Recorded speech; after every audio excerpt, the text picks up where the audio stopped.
it gets better over time, and then you get more weapons to make it easier for you.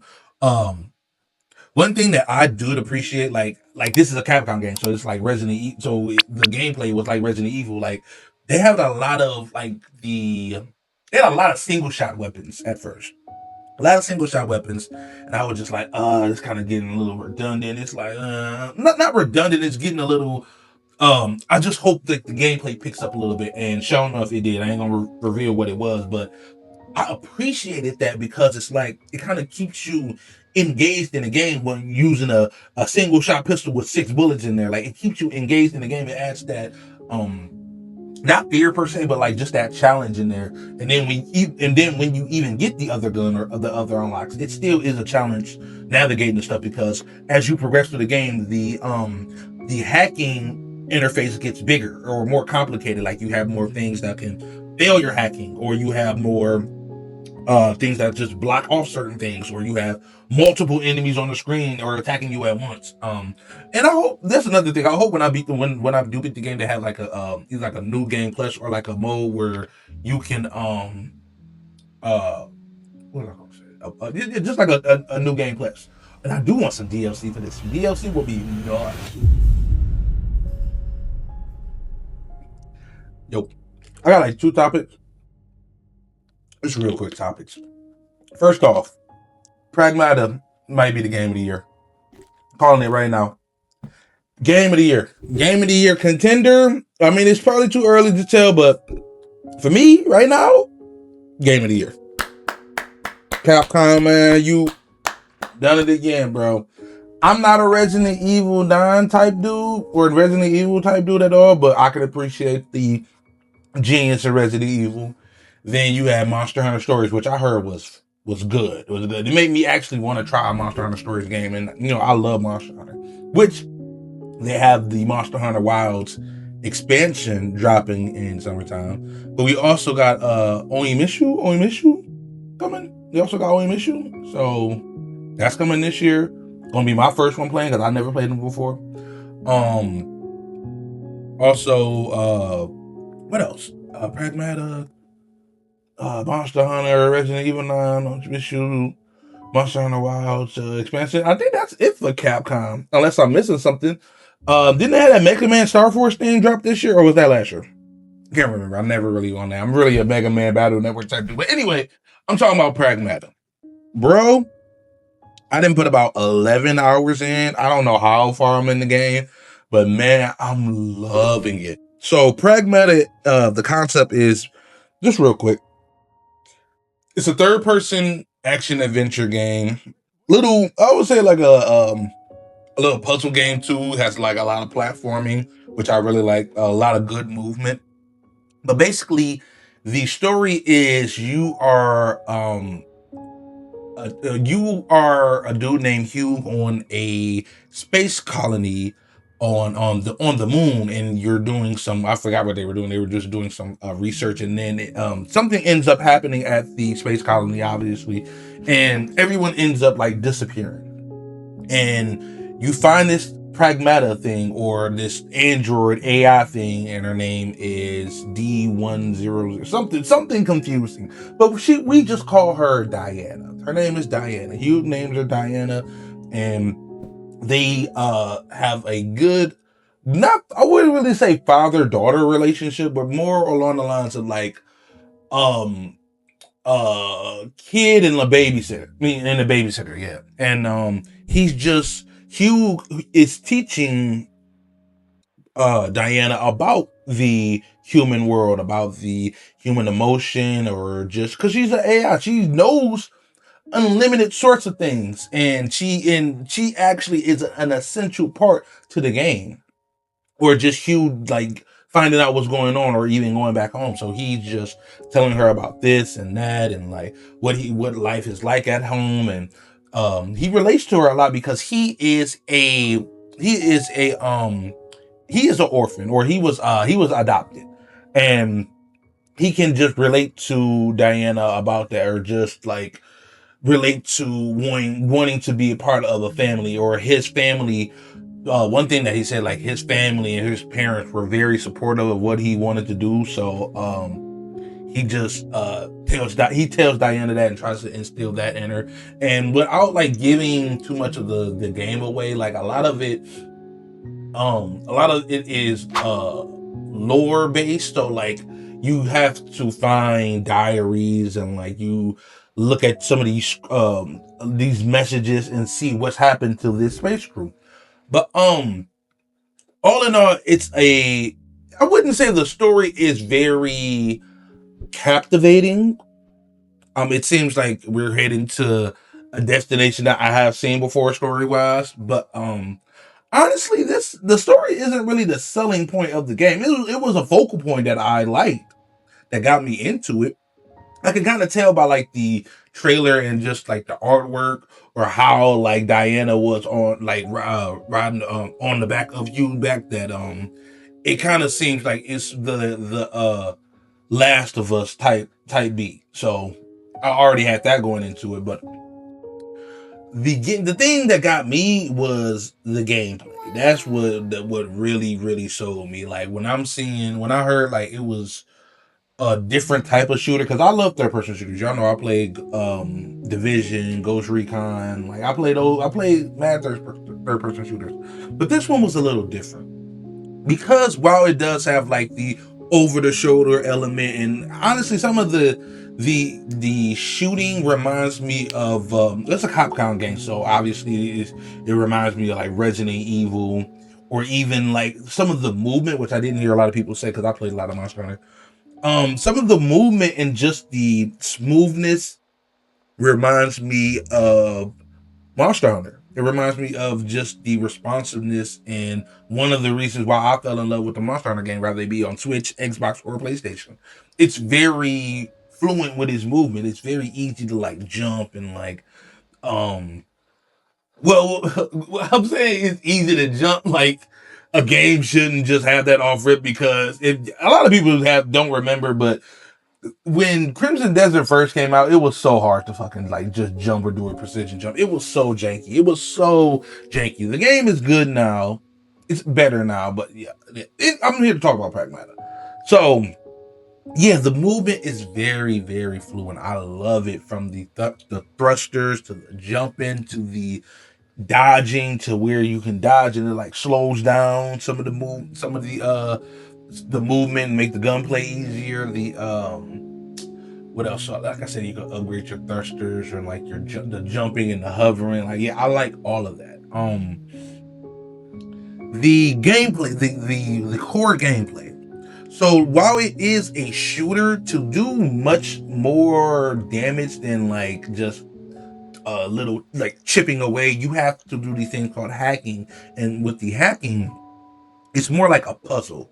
But the puzzle isn't like complicated. All you do, well, I have it on PlayStation, so I use like the X and Y to navigate through the puzzle. But you can go through these noids that like can do more damage and do more area effects to whatever AI you're hacking. And some things like you can do like a multi hack, you can do like overheating, you can do like where you freeze or confuse to where they're attacking themselves. So it's really fun, and the gameplay loop is very engaging. Like, it's really very good. Also they have this thing called the shelter. So it's kind of like the bonfires in Dark Souls, where you can go to the the round table, and just like upgrade yourself, or just uh look at some of the lore, or like change your outfits or change your appearance. I know in like Elden Ring or Dark Souls you can just do that at the bonfire, but they have this thing called like that's the thing called like the teleporters, and it just teleports you to the shelter, and you can look at lore, or you can look at upgrade your weapons, upgrade your items, or it's this I was listening to the GI podcast, and they talk about this is children propaganda. It's gonna make you want to have a kid. And dog, I cannot lie, Diana, bro, I almost teared up last night while I was playing. It was this one. It was this one part where Diana and you were talking about Earth, and him wanting to, he wants to show her, or show her everything that they experience on Earth, because she only seen the moon.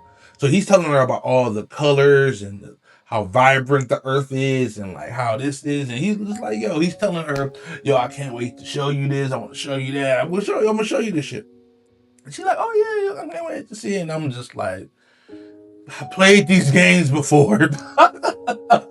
Something is gonna happen to somebody, bro, and I ain't with it, bro. I'm like, but no, so you can through the game, like Diana has this scan thing to scan the environment, which I love. And I gotta get more used to that because it's very easy to collect the collectibles with the scan thing. So use the scan, get these things called like get your collectibles, your upgrades, but they got these things called REMs, so you can collect them and like it 3D prints whatever it is, like the like a bug catcher or a tent or balloons, something for Diana because she's never seen these things before.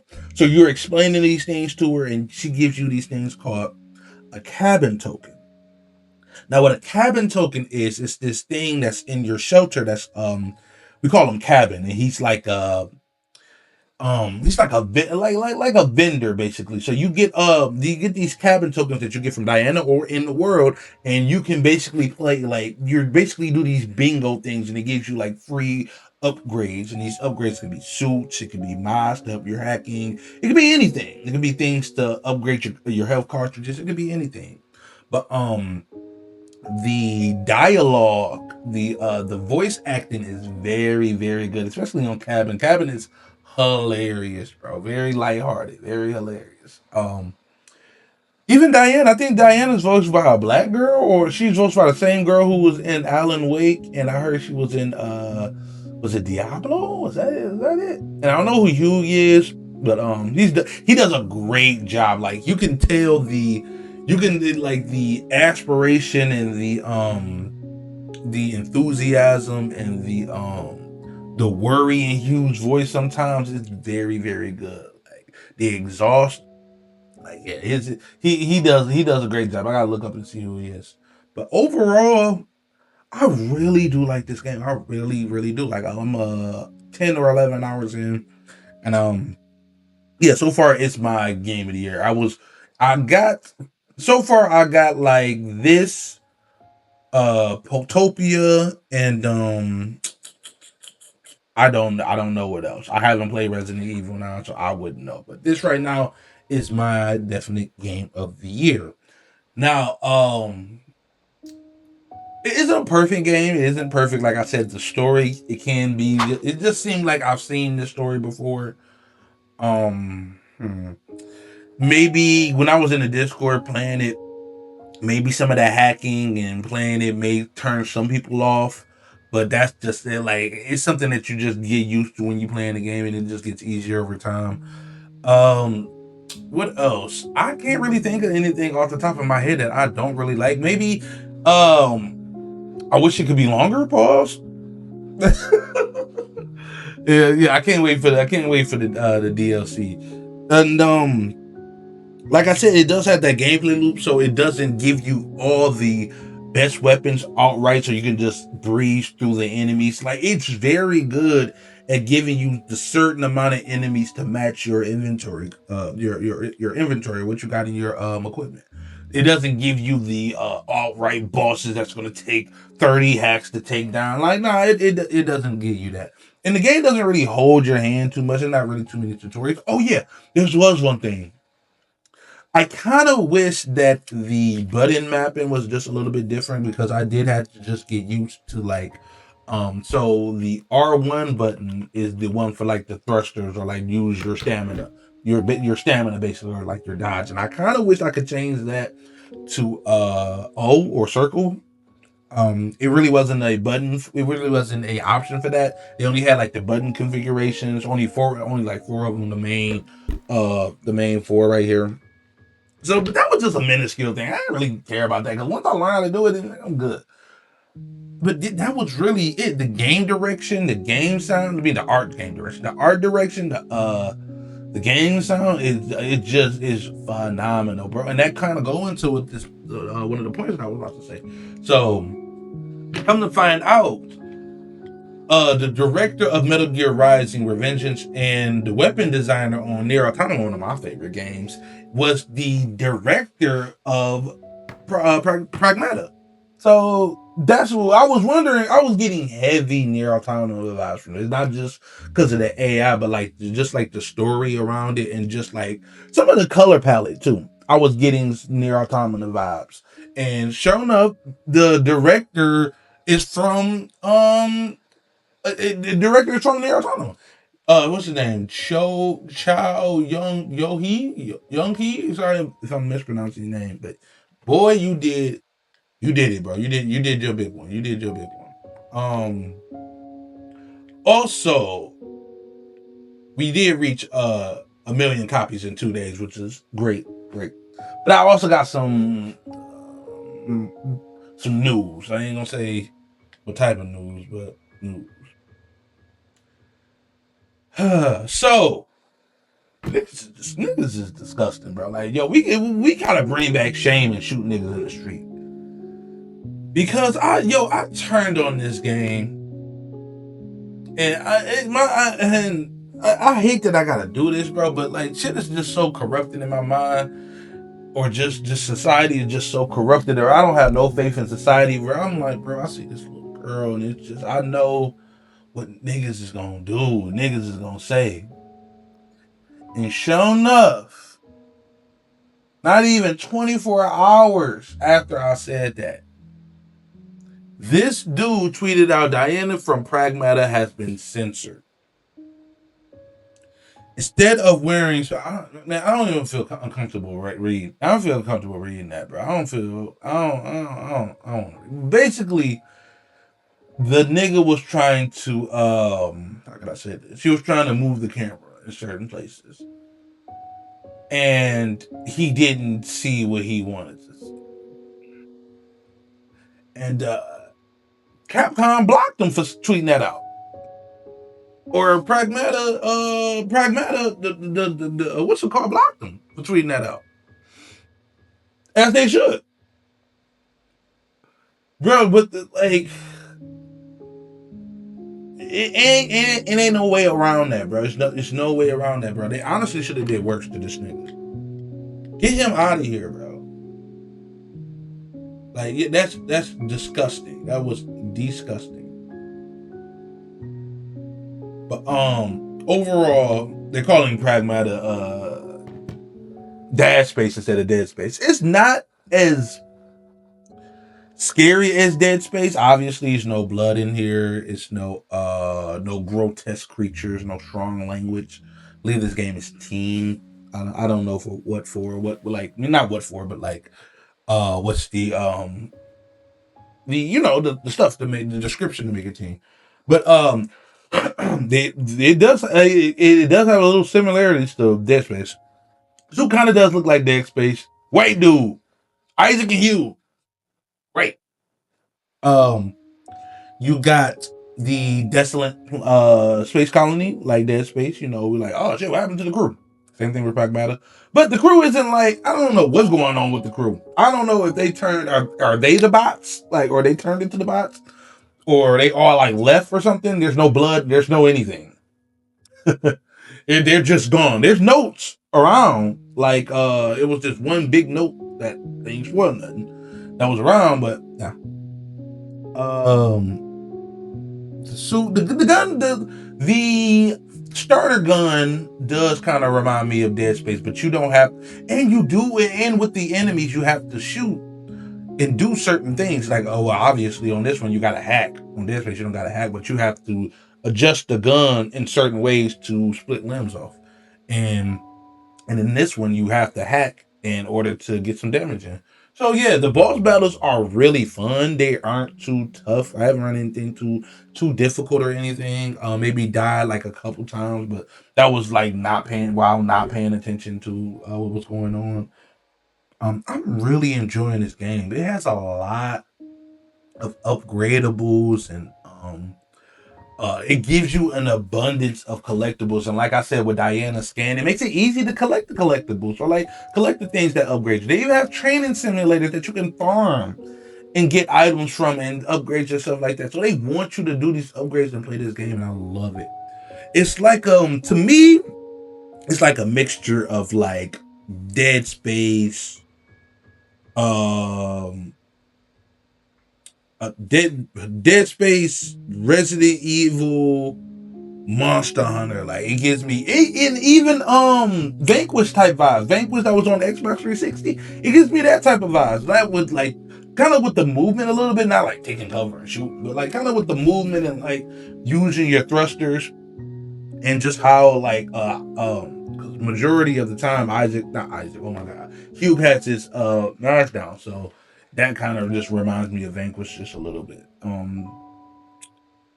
What else did I say about this game? I just it's just a really good game. It's a really good fun time, and I was hoping that it sold a good amount. I mean, it did 1 million in 2 days, so yeah, we'll see. We'll see. We'll get some DLC. Hopefully, no layoffs are coming, and Capcom stays in good favor, and they do good things, and they do right by their team. But overall, Pragmata is a great time. My game of the year contender right now. Maybe my second one after I wasn't really like sold on Pokemon as the game of the year, but this one, Pragmata, yeah, man, you got it, dog. You got it, big dog.